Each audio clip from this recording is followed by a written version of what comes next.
দরকার ছিল। বলছে এদিকে ওদিকে বাইট দিচ্ছে। ঠিক আছে ঠিক আছে। আচ্ছা ভালো করে শুনবেন, আজকে সবার কি চুপ করবেন, শুনবেন।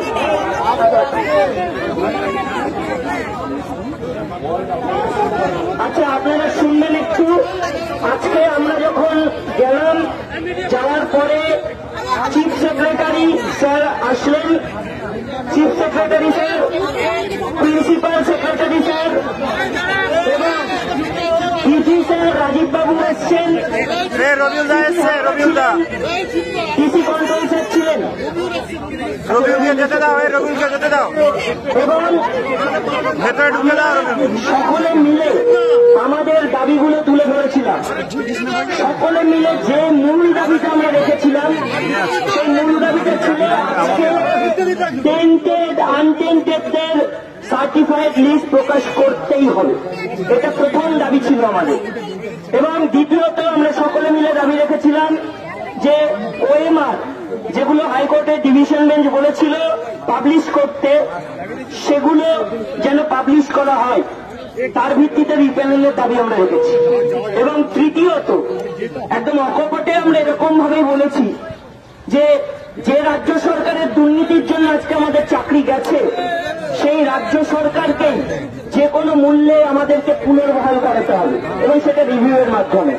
এই তিনটে মূল দাবি আজকে আমাদের ছিল। আমাদের জন্য দুর্ভাগ্যের বিষয় যে আমরা আজকে 1.5 বছর ধরে রাস্তায় পড়ে আছি। আমরা অন্যের দোষে আজকে সাজাপ্রাপ্ত, অন্যের দুর্নীতির দায়ে আজকে সাজাপ্রাপ্ত। সেখানে দাঁড়িয়ে চিফ সেক্রেটারি স্যার মাত্র 10 মিনিট ছিলেন এবং 10 মিনিট পরে উনি উঠে চলে যান। এটা সত্যি লজ্জার বিষয় আমাদের কাছে যে আমরা বারবার অনুরোধ করছি, স্যার আপনি চলে যাবেন না, আমরা মর্মাহত এতদিন ধরে এখানে যন্ত্রণায় ভুগছি, আর আপনি 10 মিনিট পরে চলে যাচ্ছেন, আমরা কথাগুলো বলতেও পারবো না। সেখানে প্রিন্সিপাল সেক্রেটারি পরে এবং ডিজি স্যার আমাদের সঙ্গে কথা বলেন। আলটিমেটলি যে যোগ্য অযোগ্য তালিকা আমরা চেয়েছি, ওনারা বলেছেন ইট ইজ নোটেড ডাউন, আমরা আলোচনা করছি। কিন্তু আমরা বলেছি আমাদের ওটা আজকেই চাই। এবং যে ইস্যুটা তুলেছিলাম সেটা একদম ন্যায্য, যে আমরা মুখ্যমন্ত্রীকে বলতে শুনেছি যে স্কুল সার্ভিস কমিশন নাকি অটোনোমাস বডি। তাহলে যে অটোনোমাস বডি হয় তার নিজস্ব কিছু ফ্রিডম থাকে। এসএসসি চেয়ারম্যান স্যার এই যোগ্য অযোগ্য তালিকা রেডি আছে, এটুকু আমাদের আগেও বলেছেন। এবং সেক্ষেত্রে ওপরের নির্দেশ ছাড়া এটা দেওয়া যাবে না, এরকমটাও শোনা গেছে। এই ওপরের নির্দেশটা কার নির্দেশ, কেন দেওয়া যাবে না? কোথায় বলা আছে যে টেন্টেড আনটেন্টেডদের লিস্ট দেওয়া যাবে না? ওনারা বলছেন দিতে হবে, বলা নেই, কিন্তু দেওয়া যাবে না এটা কোথায় লেখা আছে? এটা আমরা জোর দিয়ে বলেছি। আমি এখানে অনুরোধ করব, সুমন বিশ্বাস স্যার আছেন, মেহবুব স্যার আছেন, তারাও কিছু বলুন, এবং নির্ময়দা আছেন, রবিউলও আছেন। রবিউলদা, প্রথমে আমাদের আজকের নবান্ন অভিযানে সমস্ত অংশের শিক্ষাকর্মী, শিক্ষক শিক্ষিকা, তাদের সকলকে সংগ্রামী অভিনন্দন। আমরা আজকে গিয়েছিলাম মাননীয় চিফ সেক্রেটারি মহোদয়, DG sir, CP sir Howrah, তারা ছিলেন। আমরা তাদের সাথে সাক্ষাৎ চাইনি, আমরা এসেছি আজকে ওনলি 1 পয়েন্ট, সকল যোগ্যদের চাকরি ফেরানোর মূল মন্ত্র 22 লক্ষ ওএমআর, সেই ওএমআর এর ভিত্তিতে অযোগ্য চিহ্নিত হয়েছে। সেই ওএমআর এর ভিত্তিতে সরকার, হাইকোর্টে চিন্ময়বাবু বলছিলেন, হাইকোর্টের ডিভিশন বেঞ্চ বলেছে all OMR must be publish public domain. হাইকোর্টের রায় মানছে না। আজকে সেই ওএমআর এর ভিত্তিতে যোগ্য তালিকা সরকারের কাছে তৈরি আছে। রাজ্য সরকার, মমতা বন্দ্যোপাধ্যায় আমাদের মুখ্যমন্ত্রী, তিনি আমাদের প্রিয় মুখ্যমন্ত্রী, তিনি যদি মনে করেন তার ওই চেয়ারটা খুব ভালো লাগে, তাহলে সেটা ভালো লাগুক। আজকে রাতের মধ্যে 12টা হোক, 10:30 হোক, এসএসসির, যেটাকে অটোনোমাস বডি বলছে, এসএসসি অটোনোমাস বডি, কিন্তু পেছন থেকে চালায় রাজ্যের মুখ্যমন্ত্রী। কেন দেখেননি নোটিফিকেশনের বিষয়? নবান্ন থেকে প্রেস কনফারেন্স করে বলেছিলেন আমাদের বক্তব্য হচ্ছে আজকে রাত 12টার মধ্যে untainted teacher and non teaching staff তাদের তালিকা প্রকাশ করতে হবে। আর অন্যথায় যারা নেতৃত্ব আছে আমাদের চিন্ময় বাবু, মেহবুবদা, মিন্ময়দা, রবিউল, কৃষ্ণকুমার, আরো সুমিতম সরকার সহ আরো যারা আছেন শিক্ষাকর্মীরা, সকলকে নমস্কার। আমরা একযোগে এক হয়ে আজকে লড়ছি। যোগ্য তালিকা দিন, আমাদেরও কলঙ্কের হাত থেকে মুক্তি দিন, যোগ্যদের চাকরি ফেরত দিন। কোন তাওয়ানা, কোন অজুহাত, কোন শক্তির কাছে, কোন রাজনৈতিক শক্তির কাছে আমরা অন্তত মাথা নত করব না। এটা আমাদের বক্তব্য। 22 লক্ষ ওনার প্রকাশ, ওনারের ভিত্তিতে যোগ্য তালিকা দিন।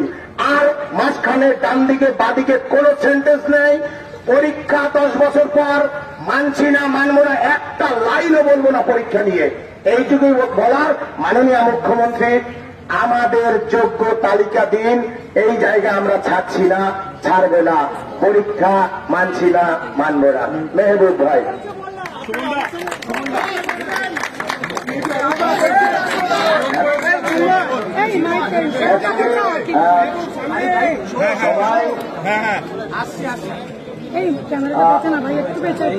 প্রথমত আমি পরে গিয়েছি, যাওয়ার কথাও ছিল না আমার। তখন চিফ সেক্রেটারি বেরিয়ে গেছিলেন, এডুকেশন সেক্রেটারি ছিলেন। বারবার বিতণ্ডা চলছে আমাদের সঙ্গে। ওনারা বারবার একটা জায়গায় এগিয়ে যেতে চাইছে, যোগ্যদের লিস্ট পাবলিশ। ওনাদের একটাই বক্তব্য, যদি সুপ্রিম কোর্ট বলে তাহলে আমরা ওখানে দিয়ে দেব। আমাদের প্রশ্ন ছিল আমাদের চাকরি থাকুক বা না থাকুক সেটা আপনাদের, কারণ ওনারা বলছেন যে তোমরা যদি বলো যে লিস্ট পাবলিশ করতে, ওএমআর পাবলিশ করতে, তাহলে তোমরা ড্রাইভার, আমরা প্যাসেঞ্জার হয়ে যাব, আর বাড়ি যদি উল্টায় তার দায়িত্ব তোমাদের। এরকম অর্থাৎ তারা দায়িত্ব আমাদের উপর ঠেলছে। যদি লিস্ট পাবলিশ হয় তার দায়, এবং তার ক্ষেত্রে যদি কোনো দুর্ঘটনা ঘটে রিভিউতে, তাহলে তার দায় নাকি আমাদের। দুর্নীতির দায়টা আমাদের নয় তো। আমরা এই নিয়ে অনেকক্ষণ ধরে ভাব বিধানটা কন্টিনিউয়াস হয়েছে। শেষে আমরা একটা কথাই বলেছি, আমাদের চাকরি নিয়ে আমাদের যে সংশয়, দরকার নেই আপনাদের সেই বিষয় ভাবতে। আপনারা ইমিডিয়েট লিস্ট পাবলিশ করুন, এখনই লিস্ট পাবলিশ করুন। আমরা ওয়েট করছি। আপনাদের চাকরি যদি এই লিস্ট পাবলিশ করার জন্য আমার গাড়ি উল্টেও যায় তো যাবে। আমরা এটাও বলেছি দরকার নেই, ঠিক আছে, আপনি লিস্ট পাবলিশ করবেন না, করার দরকার নেই, ঠিক আছে। তাহলে আপনি এক কাজ করুন, প্রত্যেককে এফিডেভিট দিন। প্রত্যেকটা ক্যান্ডিডেট আমরা এফিডেভিট দিচ্ছি। ক্রিমিনাল অফেন্সে তাদের মামলা রুজু করা হোক। যদি কোনো কেউ, প্রত্যেককে এফিডেভিট দেবো আমরা। যদি যারা আমরা মনে করছি যে আমরা আনটেন্টেড ক্যান্ডিডেট, আমরা এসএসসি কে এফিডেভিট দিচ্ছি। আপনি সুপ্রিম কোর্টে ওগুলো প্লেস করুন, এবং আমাদের ভিত্তিতে আমাদেরকে তাহলে আপনি করুন, লিস্ট পাবলিশ করুন। সেখানটাও কার্যত এড়িয়ে যাওয়ার চেষ্টা হলো। আমরা লাস্ট পর্যন্ত আমরা যে জায়গায় আমাদের ধরেছি, এখনো পর্যন্ত লাস্ট উনি বলে গেলেন ঠিক আছে, আমি এখন আবার সিএস এর কাছে যাচ্ছি। আমি গিয়ে আমি আরেকবার মিটিং করছি, গিয়ে কি বলে, এবং প্রয়োজনে এক কাজ করো, তোমাদের লয়ার আমাদের লয়ার একসঙ্গে বসি, তারপরে তোমাদের লয়াররা যদি বলে লিগাল অ্যাডভাইসে, তাহলে এটা করা যাবে। আমরা এই পয়েন্ট গল্প তো পুরনো হয়ে গেছে। বারবার এই কথাটা আমরা বলেছি যে আপনারা বসুন। বিকাশ ভবনের সামনেও 7 দিন ধরে আমরা অপেক্ষা করেছি। আপনাদের গেজেট তৈরির আগে আপনারা বসেছিলেন, বসেননি। তাহলে এইভাবে বারবার আপনারা এই কাজটা করছেন, অথচ যখন আমরা টেন্টেডদের প্রশ্ন আসছে তখন অতি সক্রিয়তা। এবং আমরা আমাদেরকে উনি বললেন না না, আপনাদের সঙ্গে তো বসা হয়েছে একবার লয়ারদের সঙ্গে। আমরা বললাম এখানে আমরা যতগুলো মানে আনটেন্টেড টিচার্সদের গ্রুপ আছি, নন টিচিং স্টাফরা আছি, আমাদের একজনও বলুক যে কোনো লয়ারের সাথে বসা হয়েছে। তারা বলল, আমরা সকলেই বলেছি না, আমাদের কোন লয়ারের সঙ্গে আপনাদের লয়ার বসেননি। তাহলে এখানে আবার একটা প্রশ্ন ক্রিয়েট হলো, তাহলে কাদের লয়ারের সঙ্গে বসেছিলেন ওনারা? কাদের লয়ারের সঙ্গে বসিয়েছিলেন লয়ারকে? অযোগ্যদের। আমাদের লয়াররা কেউ বসলো না। আমাদের এখানে যোগ্যদের প্রত্যেকটা গ্রুপ ছিল, যারা আমরা সুপ্রিম কোর্টে আলাদা আলাদা এসএলপি করেছিলাম, রিভিউ করেছি, সবাই তো আজকে একসঙ্গে আছি। তাহলে কাদের লয়ারের সঙ্গে বসেছিলেন? হ্যাঁ, গোপনে গোপনে ডুবে ডুবে জল খেলেও একটা না একটা দিন সত্য তো উদ্ঘাটিত হবে, এবং সত্য আমরা হাইকোর্টেও দেখছি, সুপ্রিম কোর্টেও দেখছি। তাই মুখোশ খুলে ইমিডিয়েট আজকে আমাদেরকে সত্য উদ্ঘাটন করুন। আপনি কোথায় মিটিং করতে যাচ্ছেন আমাদের দেখার দরকার নেই, লিস্ট পাবলিশ করুন। উনি লাস্ট এই কথাটা বলে আমরা এখান থেকে আমরা বেরিয়েছি, এবং অফিসিয়াল ওয়েবসাইটে আপনারা পাবলিশ করবেন, তবে আমরা উঠবো। আর এখনো পর্যন্ত আমরা এখানে আছি, আমরা দেখতে চাই কখন ওনারা ওয়েবসাইট চেক করছি, কখন ওনারা লিস্ট পাবলিশ করবেন, সেই জায়গাটাতে আমরা দাঁড়িয়ে আছি। এখানে পুলিশ আধিকারিকরা আছে, আবারও কথা বলছি, আর ওনাদের কি আলোচনা হলো আমরা ওদের কাছে জানতে চাইবো, তবে অন্য কথা। আলোচনা করতে গিয়েছেন, সেই আলোচনা থেকে উনি আসুক, উনি বলুক, খবর পাঠান পুলিশ আধিকারিকদের মারফত কি চাইছেন, শেষ কি সিদ্ধান্ত হলো আমরা অপেক্ষা করছি। নির্মলদা আছেন, নির্মলদা বলছি এখনই, সময়সীমা কিছু নেই, এখনই বলে দিয়েছি, এখনই, আলাদা করে কোনো সময়সীমা নেই। আমরা এখানে আছি, আমরা এখানেই আছি। আর একটা বিষয় বলি, এতদিন পর্যন্ত যা ডেপুটেশন হয়েছে সেখানে একটা বিষয় তো প্রথম থেকে বলে এসছে যে আইনি পরামর্শ নেবে। আজকেও সেরকম একটা সুর উনি চড়িয়েছিলেন এবং দেখিয়েছিলেন। আমরা সেখানেই প্রোটেস্ট করেছি যে 1.5 বছর ধরে আমাদের যে ডিমান্ড, সে ডিমান্ড আমরা রেখেছি। আপনারা জানেন এই ডিমান্ডটা কিন্তু পুরোপুরিভাবে লিগালি আমরা ডিমান্ড করছি। আমাদের লয়াররা বলছে এটা দিলে খুব ভালো হবে এবং গ্রাউন্ডটা স্ট্রং হবে। সেই জায়গায় দাঁড়িয়ে আপনারা এটা ডিনাই করছেন যে আপনারা যোগ্যদের লিস্ট দেবেন না। সেই জায়গায় দাঁড়িয়ে আপনারা যেটা বলছেন অযোগ্যদের পাশে আছেন। উনি নিজে বললেন সরকার হিসেবে যখন থাকি আমরা সবার কথা ভাবতে হয়। এটা লজ্জা হওয়া উচিত ওনাদের। টাকা নিয়ে চাকরি দিয়েছে, এখনো পর্যন্ত অযোগ্যদের হয়ে কথা বলছেন। এবং যারা যোগ্যতার সঙ্গে চাকরি পেয়েছে তারা রাস্তায় ঘুরে বেড়াচ্ছে, থানায় ঘুরে বেড়াচ্ছে, এফআইআর খাচ্ছে, শোকজ খাচ্ছে। তাদের অপদস্থতার জন্য আপনারা বলছেন যে সরকার, মানবিক সরকার আমাদের পাশে আছে, আমাদেরকে বাঁচানোর জন্য ওনারা সবসময় আছেন। কিন্তু ওনাদের যে কার্যকলাপ সেটা একবারের জন্য সেটা এস্টাবলিশ হচ্ছে না, বা আপনারা ঘুরিয়ে দিচ্ছেন। লাস্ট আমরা এটাই বলে এসেছি। আরেকটা বিষয় বলি, চিফ সেক্রেটারি 10 মিনিট টাইম দিয়েছেন, এটাও একটা লজ্জার বিষয়। কারণ ওনাদের সময়ের মূল্য আছে, আর আমরা বানের জলে ভেসে এসেছি। যারা টাকা দিয়ে চাকরি পেয়েছে তাদের ক্ষেত্রে তারা হচ্ছে তারা হচ্ছে আপন ছেলে, আমরা বানের জলে ভেসে এসেছি। আমরা খবর পাচ্ছি তাদের সঙ্গে দফায় দফায় মিটিং হচ্ছে, এবং ওনারা বললেন লয়ারের সঙ্গে মিটিং হয়েছে, মানে সরকার পক্ষের লয়ারের সঙ্গে মিটিং হয়েছে। কিন্তু কোন যোগ্য শিক্ষক শিক্ষিকাদের লয়ারের সঙ্গে মিটিং হয়নি। তার মানে এটা এস্টাবলিশ হচ্ছে যে অযোগ্যদের লয়ারের সঙ্গে মিটিং হয়েছে এবং রিভিউ ড্রাফটের আগে হয়েছে। এটাও একটা কোশ্চেনের মার্ক ফেলছে। এবং আমাদের দাবিতে আমরা অনার আছি, যতক্ষণ না সার্টিফাইড লিস্ট ওয়েবসাইটে আসছে ততক্ষণ আমরা এখানে মুভ করছি না।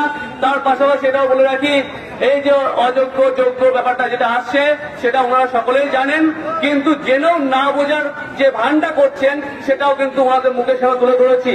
আর একটা বিষয় যেটা বারবার তুলে ধরতে চাইছেন, সরকার সাহায্য করতে চাইছে কিন্তু সরকার সাহায্য করতে চাইছেন না, সেটাও কিন্তু তুলে ধরেছি।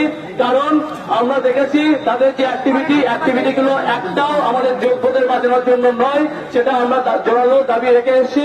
এবং আশা রাখছি আজকে রাতের মধ্যে লিস্ট পাবো। যদি লিস্ট না পাই তাহলে আমরা এখানে থাকবো এবং মাননীয় মুখ্যমন্ত্রীর কাছ থেকে আমরা জানতে চাইবো কি জাদু বলে লিস্টটা দেওয়া হচ্ছে না। আর ওনারা একটা কথা বলছেন, স্যালারি তো হচ্ছে আপনাদের, যাদের স্যালারি হচ্ছে তারা যোগ্য, তাদের সমস্যা কোথায়? আমাদের কথা সেখান থেকেই হয়েছে, যারা যোগ্য তাদের স্যালারি হচ্ছে, সেটা সার্টিফাইড লিস্ট দিতে সমস্যা কোথায়, প্রকাশ্যে আনতে সমস্যা কোথায়, ওএমআর পাবলিশ করতে সমস্যা কোথায়? এই কোশ্চেনগুলোর উত্তর ওনারা দিতে পারেননি, ওনারা উঠে চলে গেছেন। সোজা ভাষায় বললে আমাদের সামনাসামনি উত্তর দিতে না পেরে ওনারা পালিয়ে গেছেন। ওনারা চোরের মতো করে পালিয়ে গেছেন এবং বলেছেন নাকি আজকে মিটিং হবে, মিটিং এর পরে আলটিমেট লিস্ট আসবে। আমরা ওয়েট করছি যতক্ষণ না লিস্ট পাচ্ছি।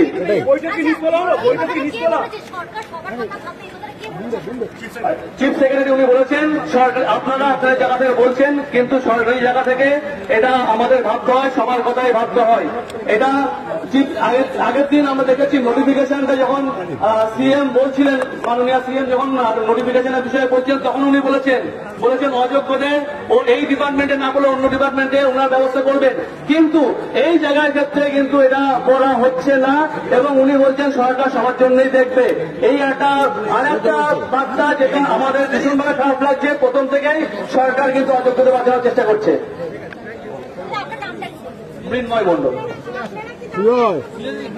যে বিষয়টা আমরা বলতে চাই, আমরা প্রথম থেকে ভেবেছিলাম আজকে মাননীয় সিএম সাহেব আমাদের সঙ্গে দেখা করবেন এখানে, কারণ এখানে যে পরিস্থিতি তৈরি হয়েছে সেটার জন্য যারা যারা দায়ী তারা কিন্তু এখানে কোন রকম সাজা পায়নি, যারা যোগ্য তারাই কিন্তু সাজাপ্রাপ্ত হয়েছে। প্রথমত এটা, যদিও উনি আমাদের সঙ্গে সরাসরি বসেননি, আমাদের একটাই দাবি, যদি আমাদের এই লিস্ট না দেওয়া হয় তাহলে সিএম কে এখানে আসতে হবে, মাননীয় মুখ্যমন্ত্রী এখানে এসে বলে যান যে আপনাদের লিস্ট আমরা দিতে পারবো না।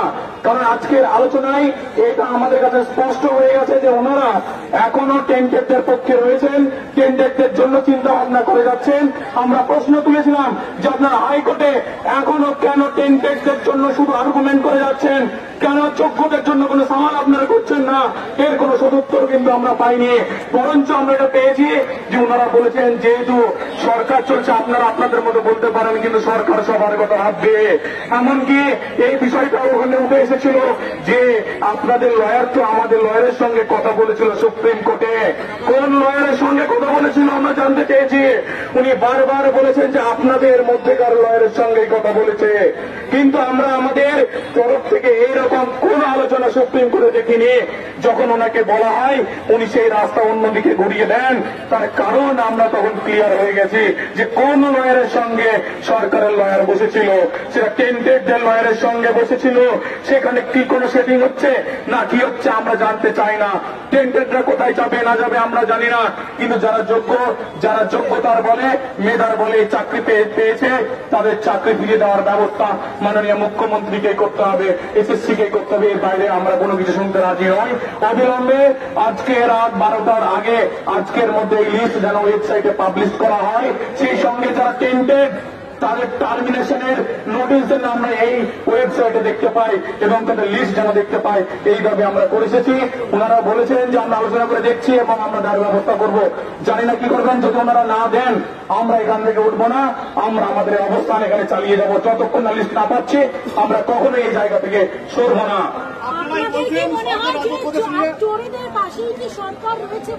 এখানে কোনো আমাদের দ্বিধা নেই যে সরকার কার পাশে আছে।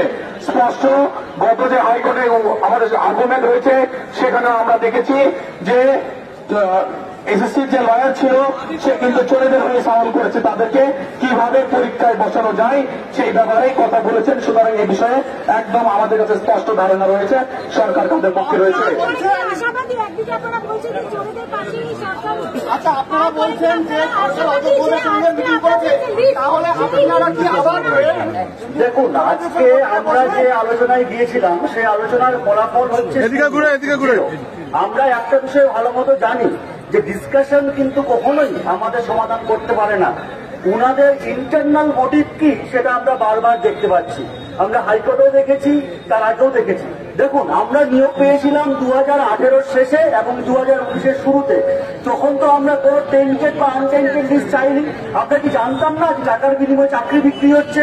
আমরা কি জানতাম না আমাদের স্টাফ রুমে দুর্নীতিগ্রস্ত শিক্ষকেরা শিক্ষাকর্মীরা বসে আছে? আমরা জানতাম।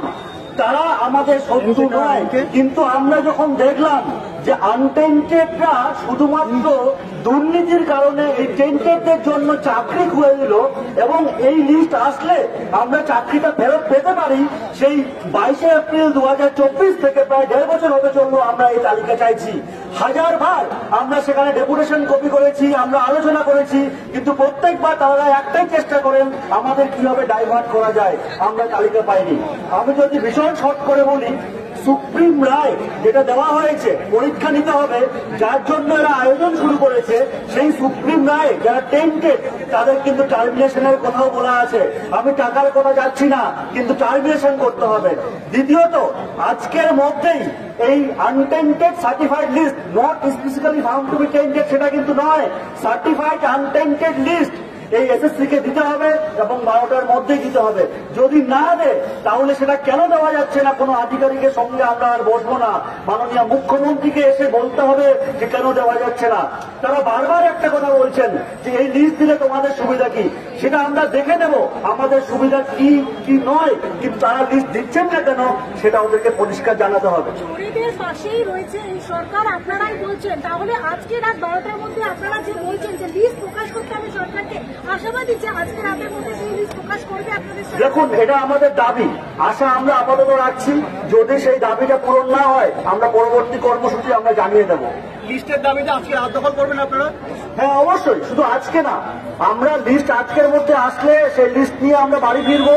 যদি লিস্ট না পাই তাহলে শুধু আজকের রাত দখল না, সেটা কন্টিনিউ রাত দখল হতে পারে, সেটা কি এখানে? এখানেও হতে পারে। আমরা আমাদের কমিটি আছে, আমরা আলোচনা করবো, অন্য জায়গাতেও হতে পারে। আপাতত এখানে আপনারা আজকে রাতে আমরা এখানে আছি, আজকে রাতে এখানে আছি। আর কিছু? আমার নাম রাকেশ আলম। আজকে আমরা যে কয়েকটি কথা বলেছিলাম, সবচেয়ে অবাক লাগার কথা